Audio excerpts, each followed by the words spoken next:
Yeah. Hi everyone. Welcome to the UN SDG working group meeting. We have Sunil going to do a presentation for us. So I think David, you can do a proper intro. Yeah, Sunil is one of our OSPO Open Source Program Office ambassadors, student ambassadors here at George Washington University. He's a master's student in computer science program, and he's been working with us for, I think he started at the very end of August. Thrown him into the deep end on this project, and he is swimming. So he wanted to show off what he has done, taking the prototype that Remy's team initially built, and made it a little bit more user friendly, so that the goal is that a maintainer would be able to, or anybody actually, would be able to run this code against any open source project, and it would help identify using AI and other logic, is this project, what UN SDG is it highly relevant at addressing? And then manually, the maintainer could go in, or the person who's running this could go in and like make sure they agree, and change things, and then eventually would submit a pull request to create, and it's a little JSON file, right, Sunil? Yep, Yeah, so you're create, uh, oh, go ahead. yeah, you'll finally get a JSON file that you can merge it in your repositories.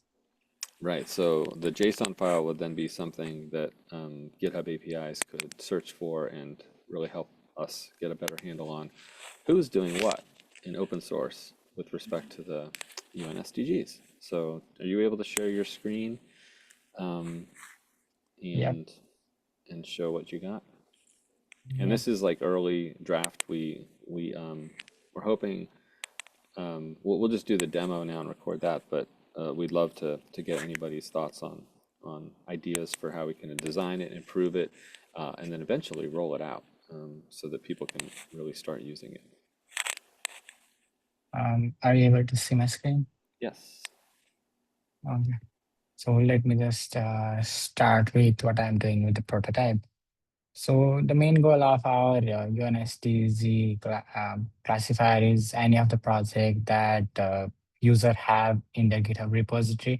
It's specifically designed so that only the GitHub repository link can be embedded in it, and you can find the relevant SDG goals from the README files, from the Markdown files, and from the pull request that was done previously, so that it can read a bit of history of what the context of the repository is about. Like if someone is working on a sustainable goal, for example, health, good health and well-being, and something like quality education. And if they have mentioned something like they are working on providing education for other stuff in their README or their Markdown files, then it would be helpful for me to just determine it.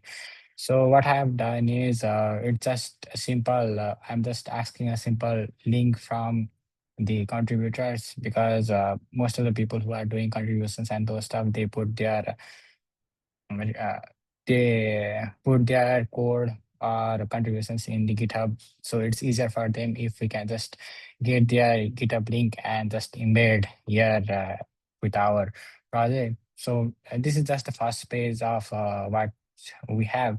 This is a simple user field which shows all the 17 SDGs that was present here. So let me just go ahead and analyze one of the repos that I'm testing with it. So for the testing purpose, I'm using this p5.js repository, which is a public open source JavaScript library. It mainly focuses on the open education for all of the parts. So I'm just going to use it. So what I have done is I have just copied the link or the URL of this file, which is publicly accessible. And notice that this repository is public, and every project that you want to see the SDGs using this tool, just make sure that the repository is public. For the private, it will have some difficulties loading for the GitHub API. Since I'm using GitHub API for reading everything from the repository. And if you have a private repository, it becomes difficult for them to provide you the information. So make sure that the repo is public. So I'll just paste the link here and click on the generate button. So currently it's analyzing the repository.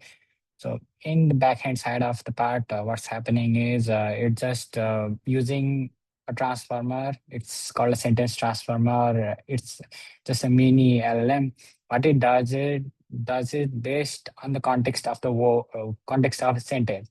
Suppose these are all the outputs that we get, but let me just explain how the sentence transformer first works to understand the logic behind what is the output that it's giving in and why is it giving what it's giving.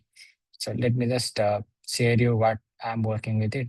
I'm using a sentence transformer all mini LM L6 V2. It's a very simple transformer model. It's very very simple to understand. Suppose you have two sentences, like this is an example sentence and each sentence is converted based on based on the not based on this.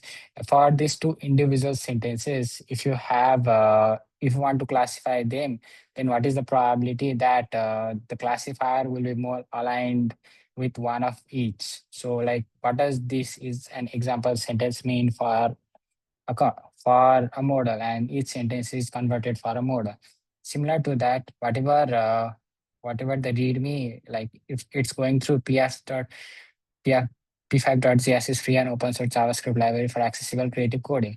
And it's going through all the award section, community section, and it's reading through all of these. So after going through all of these and reading through all of these, it tries to deduct like from which of the 17 SDGs does it closely belong to.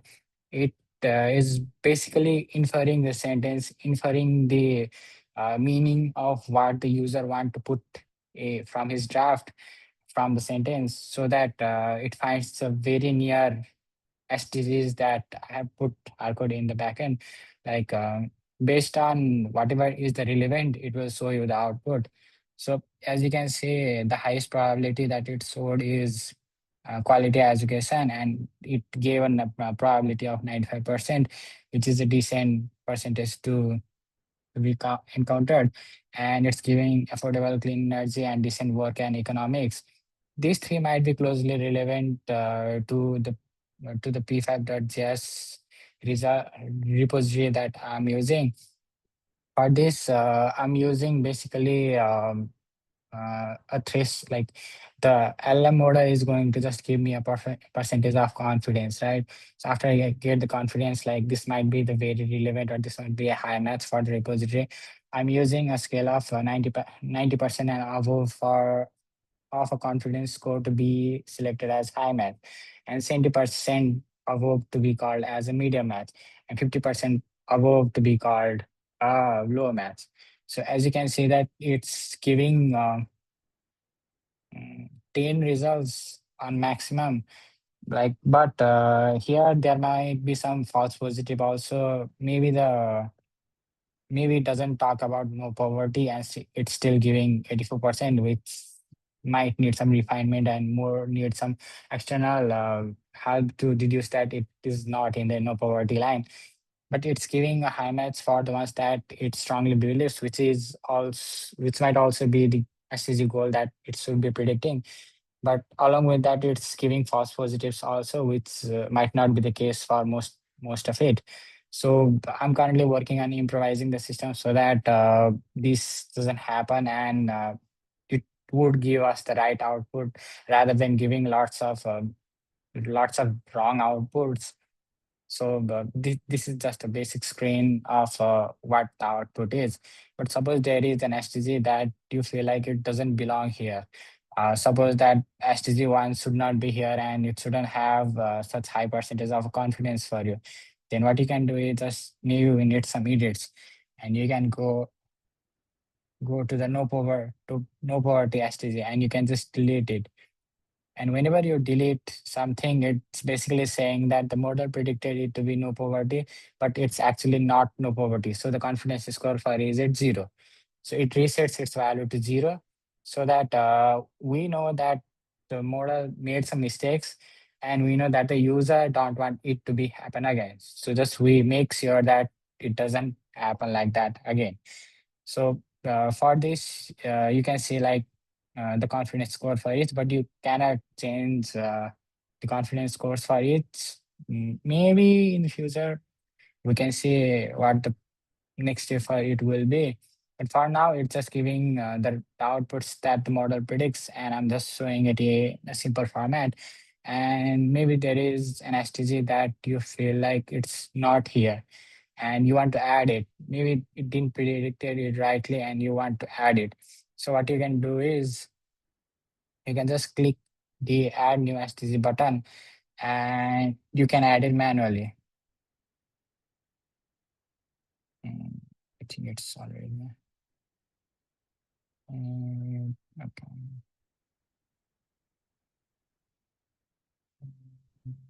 Yep. 12, the responsible consumption and even if it's the repository is not talking about responsible consumption and production, I'm just showing it for the demo purposes, saying that the user has full confidence that the SDG it should be predicting should be responsible consumption and production. Whenever user adds it from his or her end, it would be like the user believes that that is the right SDGs for that project. So it will just give it 100% confidence saying that it is the exact match of what he wanted it to be.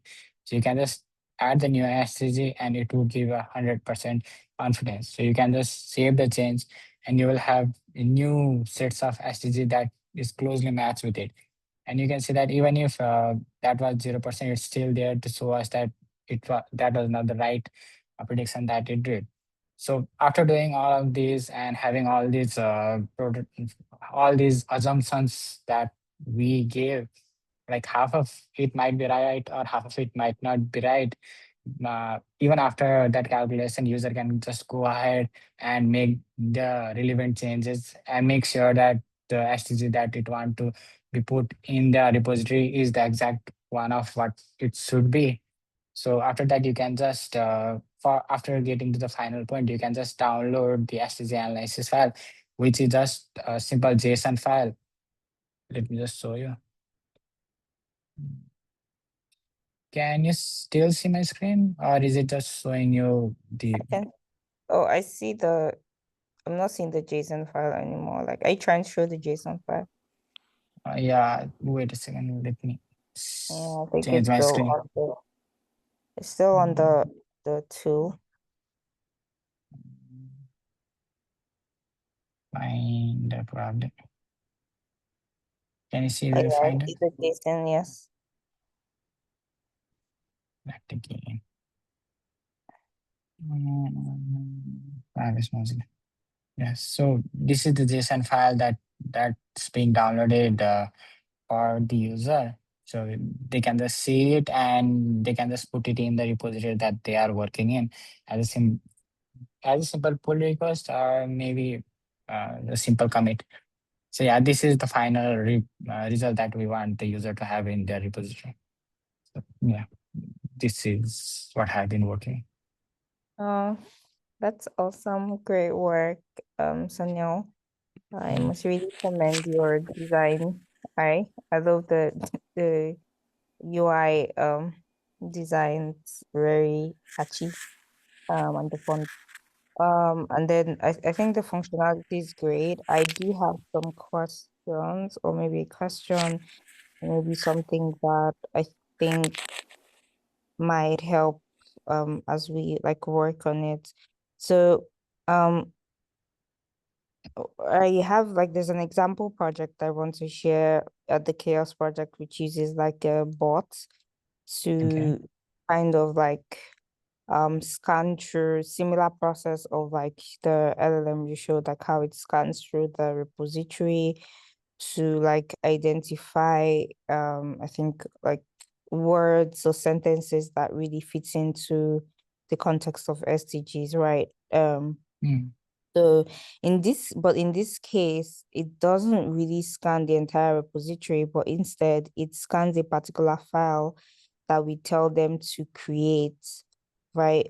Because then that way there's lesser information right? Like for example, that project, David, the DI badging project. So it's kind of, we tell them create this di.md file, like a markdown file that goes on to say how does your community attend to DI, for example, and the maintainer or like the project lead takes that step to actually detail how they are doing that, or like what areas they think. And I think when Remy showed did a demo some time ago, there was that there's kind of, I can't remember, memory is so bad. But David, if you can remind me, I think there was those questions that Remy kind of like demoed some time ago in this call. So Remy's tool was doing the same thing that Sunil's doing, but it was completely manual, and you had to select every every single single, UN SDG and target. yeah, so you could so Remy's tool would select, like you would actually select which of the SDGs you are most like your project kind of connected to, right? Okay. So then, like, because with this one, it kind of scans the repository, and then there are some sentences that might not be relevant that it is scanning, and kind of, I think that's why it kind of skews the results in a way that maybe like this, for example, the poverty, it might not even be really connected. So if like, would there be a way to kind of shrink that information that it's trying to scan in a way that maybe so the results are better? Because if we're scanning the whole repository, it can take time as well. It can take also, like, it can pick up irrelevant sentences that are not even really connected um to SDGs, for example, right? And that way, if a maintainer has to manually go keep like removing SDGs that do not connect to them, it might get frustrating, right? So I think maybe Sonia, like, kind of what I'm asking is there a way to kind of like reduce how much scanning or how much like sentences like the LLM is going to like, or is there like, what are the ways that we could improve like the model as well to kind of do that work in a way that it brings in more, even though we have to like let the maintainers do a bit of some work to give us that information, right?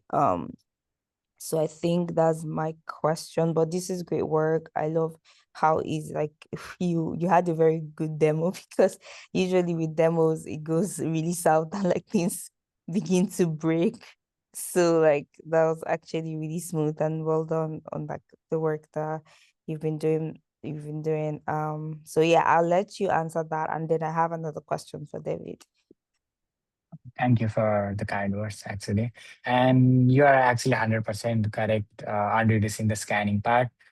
Even I do feel that after working on some time, like there is a lot of jargons in the README file or the issues that should not be scanned. Like there is section for how to contribute, and most of the projects even have sections like they have README, but they don't have any context for the README.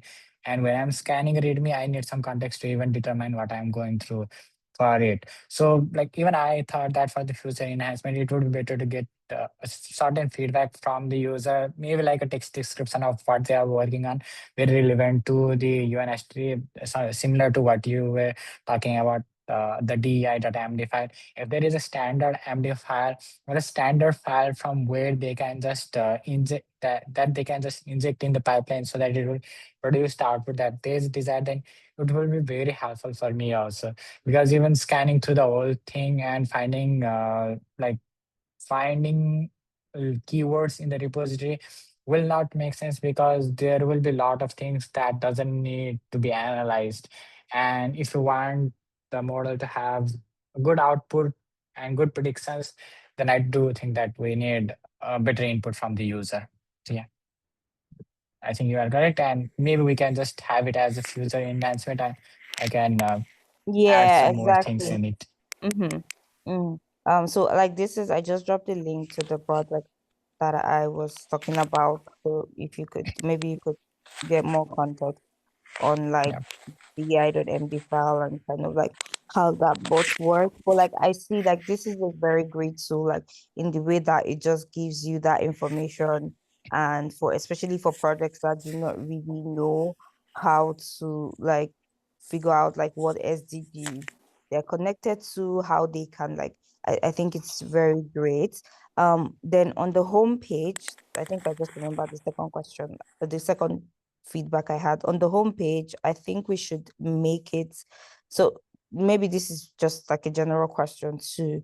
Do we want to be very specific that this is for open source project? Because currently the homepage, if you could share the homepage again, Samuel. Sure. Uh, Wait a second.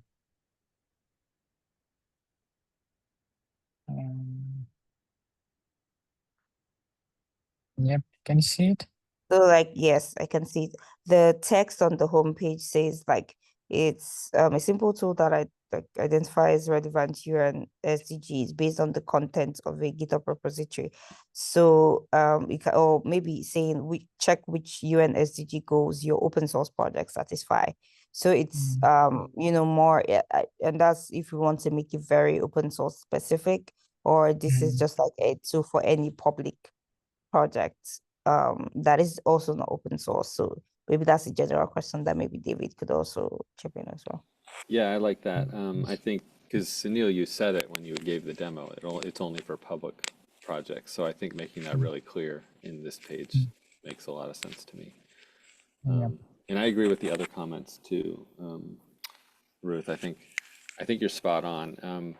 We definitely are thinking about the maintainers as we're designing this, so we don't want to burden them. And the idea is that we're trying to make it as simple as possible and as accurate as possible. And I love the way Sunil designed it, because right now, as we're kind of in the early stages and we're trying to assess how accurate it is, those probabilities are really helping us, understand like what it's doing and how it maybe is making mistakes. And so we can use that information to maybe improve our models.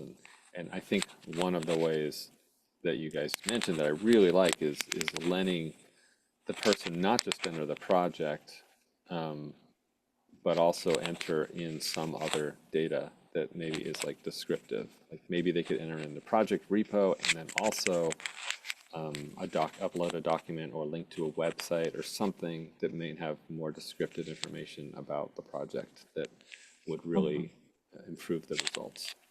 Yeah, it could even be like maybe a statement of like how the project attends to like public good, like this kind of like questions kind of spark how people describe their project in a way that fits into like the world, right? And like how it does public good. Okay. The other question that I have, and maybe David, you might have more context on like you'll be able to answer this better. Is one is like so with the project lives under like the GW October, right? And then how does chaos kind of like also fits in? Like how can chaos also like help and contributes to the project, and like in terms of because like I'm seeing this project as something that people will be interested in, opening up issues, where is the GitHub link, kind of like things that contributors might want to work on, even related to UI changes and things like that, or documentation, stuff like that. So yeah. Yeah, great question. I'm happy for us to push it over to the Chaos Working Group. Sunil, I don't think you're in Chaos officially, are you? I don't think so. I just joined the Slack channel, but not the GitHub repository if there is any. Okay. I think the Slack's a good first step, and then we can get you whatever we need so that you can set it up in the Chaos org, and then we can move it there, and we can, Ruth, you, me, Sunil can be maintainers, and Mm-hmm. we definitely envision it being a larger community effort. So yeah, we're Yeah. just, while we were doing the prototype, we're doing it in our GW space, but we're happy to. I think Chaos is the right home for this. Okay. I think that's great. I do agree as well.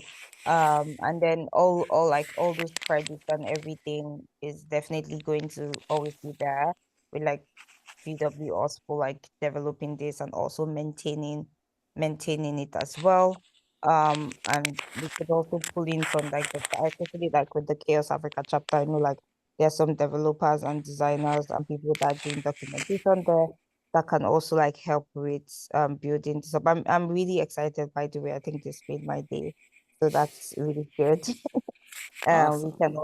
We can also get people to test and improve like just how this works. So Neil, I wanted to ask if there's kind of like a project roadmap or something that you've been using to kind of develop this that is public, that people could see like where this is going to, and like, okay, what recommendations do we have, or how can people actually like get involved and start helping you out as well?